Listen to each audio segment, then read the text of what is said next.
টাক মানে কি লজ্জা? না, টাক মানেই বিপদে নিজেরা, সুযোগে অন্যরা। আর সেই সুযোগেই কানপুরে ঘটেছে এক চুল ঠেলাঠেলির ট্র্যাজেডি। এই যে আপনি মাথায় টুপির নিচে পৃথিবীর মানচিত্র লুকিয়ে রাখেন, আপনাকেই বলছি, একবার কি হেয়ার ট্রান্সপারেন্ট বিজ্ঞাপনে চোখ আটকে গিয়েছিল? 10 দিনে ঘন চুল, কোনো ঝামেলাও নেই।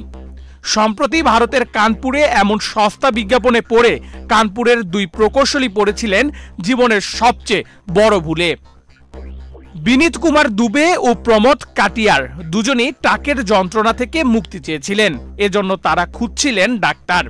এ ধরনের সমস্যার জন্য সাধারণত অনেকে রাস্তার সস্তা মেডিসিন বা বিভিন্ন জড়িবুটি ব্যবহার করে, কিন্তু এই 2 ব্যক্তি ব্যবহার করলেন এক আজব কাণ্ড। তারা গুগল সার্চ করে এমন এক ডাক্তার খুঁজে পেলেন, সে কোনো চর্ম বিশেষজ্ঞও নয়, হেয়ার প্ল্যান্ট নিয়ে তার নেই কোনো পড়াশোনা, বরং সে একজন দাঁতের ডাক্তার, যার নাম অনুষ্কা তিওয়ারি। এরপর 13 মার্চ সেই দাঁতের ডাক্তার তাদের চুল প্রতিস্থাপন সার্জারি করেন। টাক ঢাকার চেষ্টা ঢেকে দিল জীবনটাই। 15 মার্চ বিনীত মারা যান। এরপরেই আরেকজনের মৃত্যু হয়।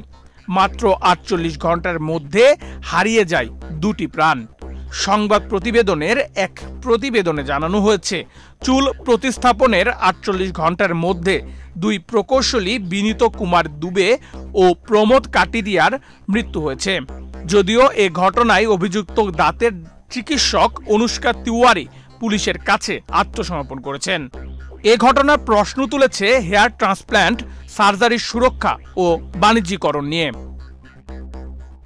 প্রতিবেদন থেকে জানা যায়, বিনীত ছিলেন হাইপারটেনশন ও ডায়াবেটিসের রোগী। ওই অস্ত্রোপচারের আগে তার কোনো অপারেটিভ টেস্ট হয়নি। এই অপারেশনের পর তার মাথায় সংক্রামক মস্তিষ্কে ফলভাব।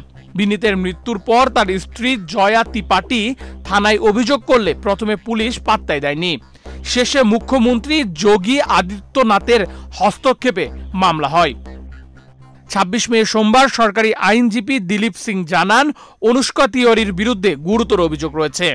একজন দাঁতের চিকিৎসক হয়েও তিনি চুল প্রতিস্থাপনের মতো অস্ত্রোপচার করেছেন, যার পর্যাপ্ত প্রমাণ তাদের কাছে আছে। কাকাদেব থানায় একটি মামলা দায়ের করা হয়েছে এবং প্রাথমিকভাবে অনুষ্কা তিওয়ারির দোষী সাব্যস্ত হয়েছেন।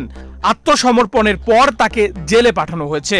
তদন্তে নেমে পুলিশ অভিযুক্ত চিকিৎসক অনুষ্কা তিওয়ারির বিরুদ্ধে বহু অসঙ্গতি খুঁজে পেয়েছে, যেমন অস্ত্রোপচারের আগে তিনি কোনো প্রয়োজনীয় পরীক্ষা করাননি। চিকিৎসার পর বিনীতের মাথায় ব্যাকটেরিয়ার সংক্রমণ হয়েছিল বলেও দেখা গেছে। তদন্তকারী পুরো বিষয়টি খতিয়ে দেখছেন। ঘটনাটি সামাজিক যোগাযোগ মাধ্যমে ছড়িয়ে পড়লে সবাই বলছে, টাক থাকলে সমস্যা নেই, সমস্যা হলো টাক ঢাকতে গিয়ে যদি কফিনে ঢাকনা পড়ে। নেহাল আহমেদ প্রান্ত, বাংলাদেশ প্রতিদিন।